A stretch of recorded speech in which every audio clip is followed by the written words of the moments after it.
Kwanza kabisa mimi nilikuja kwa ajili ya mechi, kwa ajili ya kujifunza, na ni uongo kusema kocha ameshiriki mazoezi ya siku 2 akawa na kitu cha kuingiza kwenye timu. Ila ni kwa sababu wachezaji wengi nawafahamu, nilikuja kwa ajili ya kupata experience kwa sababu ndio mechi yangu ya kwanza kwenye timu ya ligi kuu, kwenye klabu kubwa kama hii ambayo ina mashabiki wengi. Mechi ilikuwa nzuri kwa timu zote mbili. Walikuwa na pressure ya kushinda, manake ni Yanga kwa sababu wanaongoza ligi na kila mtu ameona namna ambavyo mchezo ulikuwa. Cha muhimu tumeshinda na nimejifunza vitu vingi kwa sababu huu ni mwanzo. Nimekuwa kila siku nikisema kwamba ni ndoto yangu kuja kufundisha timu ya wanaume. Kwa hiyo nimeanza kuona ukiwa unakaa kwenye benchi, kwa maana kufundisha wanaume unapata nini ambacho natakiwa niboreshe ili kufikia ndoto zangu. Kocha unafanya naye kazi Milud Hamdi, unaweza kumzungumzia ni kocha wa namna gani? Kwanza mimi niseme tangu mwalimu amekuja kwenye timu kama head coach wa senior timu, ni mtu ambaye kwanza ana upendo. Amekuwa akihudhuria mazoezi ya Princess na amekuwa akihudhuria pia mechi ambazo tunacheza hapa KMC kwa maana timu ya wanawake. Kwa hiyo nimekuwa na mazungumzo mazuri na yeye, na kwanza nimshukuru kwa sababu amenipa hii nafasi. Isingekuwa rahisi kwa kocha mwingine yote kukubali kupata igizo jipya katikati ya msimu, lakini nimshukuru kwa heshima ambayo amenipa. Nimshukuru pia viongozi kwa heshima ambayo amenipa. Nafikiri mimi mwenyewe natambua kile ambacho wamekifanya kwangu ni kitu kikubwa sana ambacho kina thamani. Inaweza kunisaidia huko mbele ya safari kwa sababu kuna leo na kesho. Inawezekana ingawa baada ya miaka 2 au 1 sitakuwa tena Yanga, ikawa sehemu nzuri na mimi kutafuta changamoto nyingine kwenye klabu ya kiume kama ambavyo nasema kwamba ni ndoto yangu. Kwa hiyo kile ambacho kimetokea leo nafikiri kitanijenga na kuhakikisha kwamba naweza kufikia ndoto zangu. Maybe labda unatamani kufundisha timu ya Yanga senior.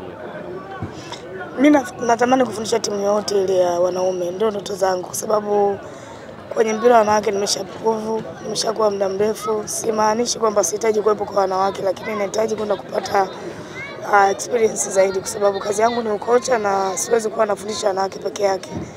Natamani kuendelea kupata challenge nyingine ambayo itanijenga, na mimi kufundisha timu kwenye ligi kuu ya wanaume nafikiri itanijenga zaidi, kuonekana kwamba nataka kuwa kocha mzuri. Kwa hiyo siwezi kuwa kocha mzuri kwa maana kufundisha timu ya jinsia moja peke yake. Kwa hiyo kwa sababu hii ni career yangu, natamani siku moja itokee. Sijui ni lini, lakini naamini itatokea na nitafanya hivyo.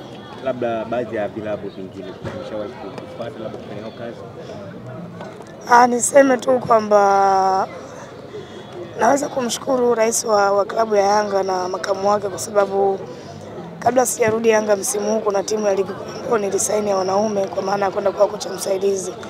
Lakini bahati nzuri president alipambana kuhakikisha kwamba ninarejea kwenye klabu, akimaanisha kwamba hatuna kocha kwenye upande wa wanawake, na nikaweza kuachana na ofa ambayo nilikuwa nimepata nikaja kurejea kwenye klabu. Kwa hiyo nimshukuru kwa hiki ambacho amenisaidia mpaka leo kufikia ndoto zangu, kwa maana wakaa kwenye mechi kubwa kama hii. Kwa hiyo ni kitu kizuri kwangu mimi na kinanijenga.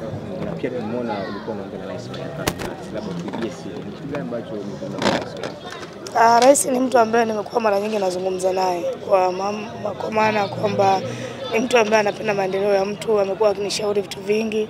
Ukiachilia mbali tu kuwa rais, amekuwa kama mlezi pia. Kwa hiyo alikuwa anazungumza, ananiuliza ni vitu gani ambavyo nimejifunza, ni uzoefu gani nimepata kwenye benchi, kwa nikawa namueleza namna ambavyo timu ilikuwa inacheza, mapungufu ambayo yapo kwenye kikosi, na mara nyingi tunakuwa tunazungumza. Kwa hiyo ndio vitu ambavyo tulikuwa tunazungumza. Ni utofauti gani ambao umeona siku ya leo kati ya wanaume na wanawake?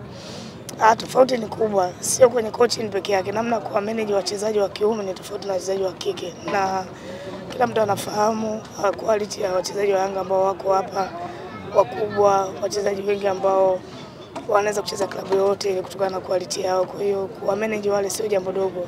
Coaching sio peke yake kwenda kufanyisha mazoezi na kutia mipango yako, lakini kuendesha wachezaji ambao wana quality kubwa kama hii hawezi kuwa jambo rahisi. Nafikiri kitu cha kwanza kwenye coaching ni management. Kwa hiyo ndio kitu ambacho nilikuwa najifunza. Tutegemee mwaka huu wewe utakuwa ni kocha, tuseme kwenye benchi la ufundi, kati ya makocha wanawake ambao watafundisha timu za kiume.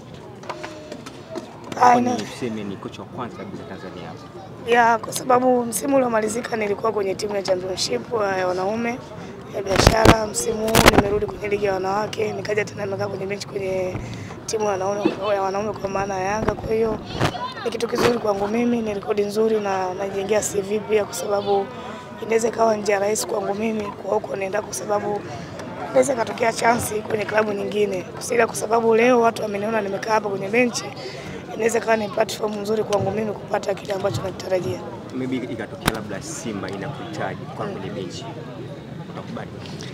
Mimi nafikiri kocha hizi hawapaswi kuwa na timu ambazo wanazishabikia. Kocha anashabikia timu ambayo yeye anaifundisha. Kwa hiyo mimi naweza kufundisha klabu yoyote ile. Cha muhimu ni maslahi na kuona namna ambavyo naweza kupata vitu vya kufanyia kazi. Mimi nafanya kazi kokote, iwe ni Simba, Yanga, iwe Mtibwa.